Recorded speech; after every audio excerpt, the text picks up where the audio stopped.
ઉપસમ પ્રકરણ. શ્રીરામ વગેરે રાજકુમારોની તાત્કાલિક દિનચર્યા.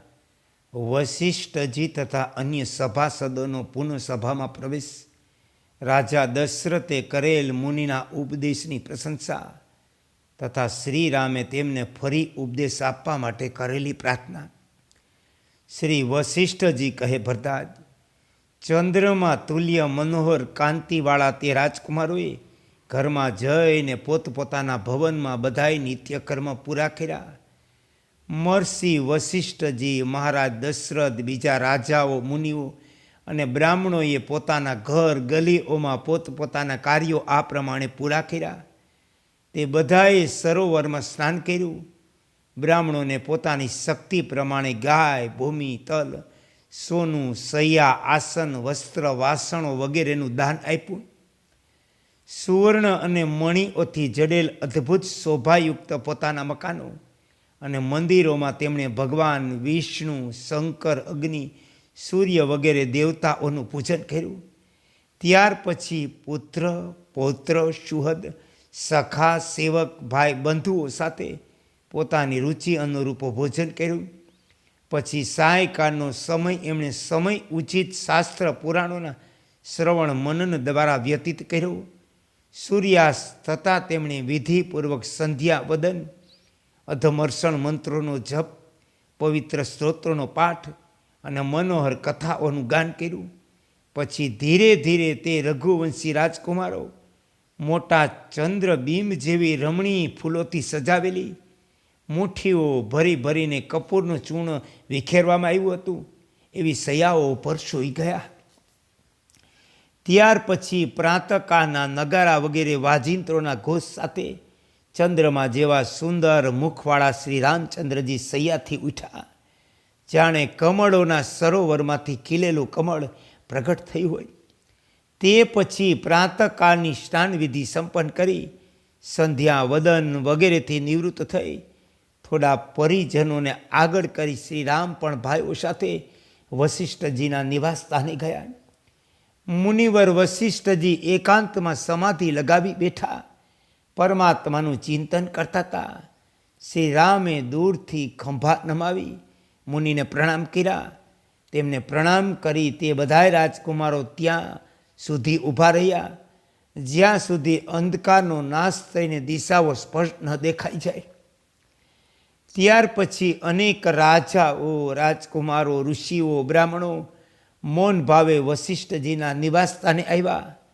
એવું દશ્ય હતું કે જાણે દેવતાઓ બ્રહ્મલોકમાં એકઠા થઈ રહ્યા હોય. વશિષ્ઠજીનું તે નિવાસ સ્થાન અંગ તુકોથી ભરાઈ ગયું. રાજાઓની ઉપસ્થિતિથી રાજભવન જેવું શોભા લાગ્યું. પછી એક ક્ષણમાં ભગવાન વશિષ્ઠ સમાધિમાંથી નિવૃત્ત થયા અને પોતાના ચરણોમાં પ્રણામ કરી રહેલા લોકોને યોગ્ય આચાર ઉપચારથી અનુગ્રહિત કરવા લાગ્યું. ત્યાર પછી મુનિઓ અને વિશ્વામિત્ર સાથે વશિષ્ઠજી એ રીતે રથ ઉપર આરૂઢ થયા જેમ બ્રહ્માજી કમળ પર બિરાજ્યા હોય. રાજાના મહેલમાં પહોંચીને તેમણે નતમસ્તક થયેલ રાજા દશરથની તે સુંદર સભામાં પ્રવેશ કર્યો. તે સમયે મહાન વીર રાજા દશરથ તુરત પોતાના સિંહાસન પરથી ઊભા થઈ મુનિના સ્વાગત અર્થે 3 ડગલા આગળ આવ્યા.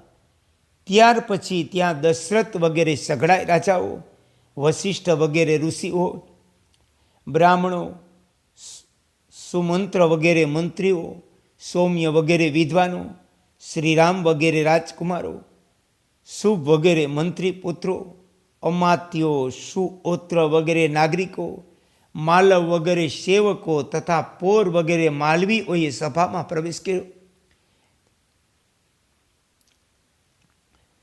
ત્યાર પછી જ્યારે તે બધાય પોતપોતાના આસન ઉપર બેસી ગયા, સભાનો ઘોંઘાટ શાંત થઈ ગયો, ત્યારે રાજા દશરથ તે મેઘ જેવી ગંભીર વાણી દ્વારા મુનિના ઉપદેશમાં વિશ્વાસ વ્યક્ત કરનારા સુંદર શબ્દ મુનીશ્વર વશિષ્ઠને કહ્યા કે ભગવાન, ગઈકાલે તમે જે આનંદદાયી વિસ્તૃત વચનામૃત સંભળાવ્યું તેનાથી અમને જાણે અમારા પર અમૃત વૃષ્ટિ થઈ હોય એવું આશ્વાસન મળ્યું.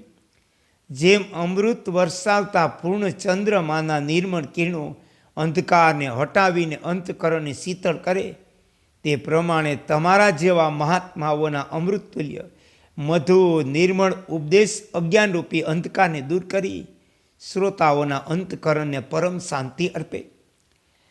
જેમ શીત રશ્મિ ચંદ્રમાના કિરણો અંધકારને દૂર કરે,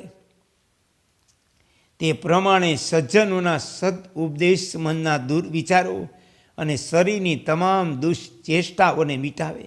એ મુનિ, જેમ શરદ ઋતુમાં વર્ષા ઋતુના કાળા વાદળો ક્ષીણ થતા લાગે,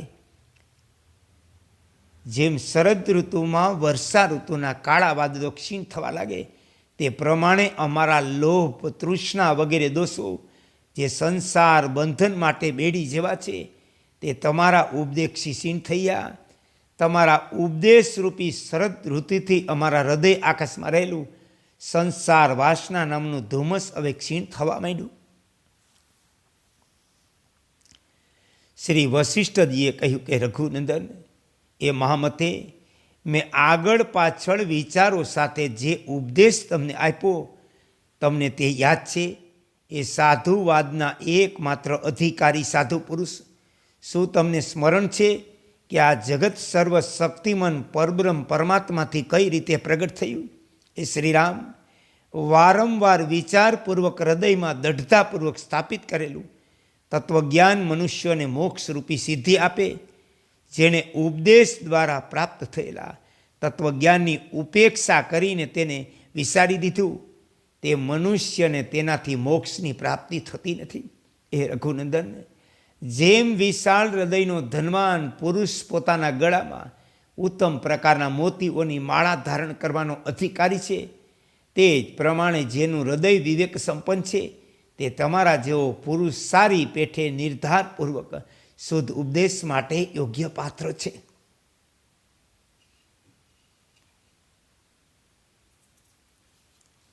શ્રી વાલ્મીકીજી કહે, ભરતાજી, કમલાસન બ્રહ્માજીના પુત્ર મહાતેજસ્વી વશિષ્ઠ મુનિએ જ્યારે શ્રી રામચંદ્રને આ પ્રમાણે કંઈક બોલવાનો મોકો આપ્યો, ત્યારે તેઓ આ પ્રમાણે બોલ્યા. શ્રી રામચંદ્રજીએ કહ્યું કે ભગવાન, સંપૂર્ણ ધર્મોના જ્ઞાતા મુનીશ્વર, હું પરમ ઉદાર થઈને જે તમારા ઉપદેશને સમજી શક્યો, તેમાં તમારો પ્રભાવ જ કારણ છે. તમે મારા માટે જે આદેશ આપ્યો, તે સર્વ હું તે જ રૂપે ગ્રહણ કરું, એનાથી વિપરીત બિલકુલ નહીં. એ ઉદાર હૃદય મળશે, તમે પેલા જે મનોહર પુણ્યમય પવિત્ર ઉપદેશ આપ્યો, તે બધો મેં મારા અંતકરણમાં ધારણ કર્યો. બરાબર એ રીતે જેમ કોઈ સુંદર પવિત્ર રત્નોને માળામાં ગૂંથીને પોતાના ગળામાં ધારણ કરે, તમારું અનુશાસન હિતકારક, મનોરમ, પુણ્યદાયક, પરમ આનંદની પ્રાપ્તિનું સાધન છે. ભલા એવા કયા સિદ્ધ પુરુષો છે જે આને આદરપૂર્વક હૃદયમાં ધારણ નહીં કરે? તમારો આ પવિત્ર ઉપદેશ પ્રથમ શ્રવણ કાળમાં અત્યંત મધુર લાગે, મધ્યન કાળમાં તેનું મનન અને નિધિધ્યાસન સમયે સમ વગેરે રૂપી સૌભાગ્યની વૃદ્ધિ કરે, અંતમાં પરમ મોક્ષરૂપી ફળ આપનારો તમારો ઉપદેશ કલ્પ વૃક્ષના પુષ્પની જેમ સદા વિકાસશીલ, ઉજ્જવળ, આનંદદાયી, શુભ અશુભ, દેવ દાનવ દરેકને આનંદમય બનાવી દેનારો અક્ષય શોભા સંપન્ન છે. આ અમને બધાઈને અભિષ્ટ ફળ આપનારો બને. એ ભગવાન, તમે સંપૂર્ણ શાસ્ત્રોના પારંગત છો, વિસ્તૃત પુણ્યમયી જળ રાશિના મહાન સરોવર છો, માન વ્રતધારી અને પાપ તાપથી રહિત છો. અત્યારે તમે ફરી મારા માટે પોતાની ઉપદેશક વાણીના પ્રવાહનો પ્રસાર કરો, સદ ઉપદેશરૂપી અમૃતનું ઝરણું વહાવો. ઓમ શ્રી યોગ વશિષ્ઠાય નમઃ. વશિષ્ઠજીના ચરણમાં કોટી કોટી પ્રણામ.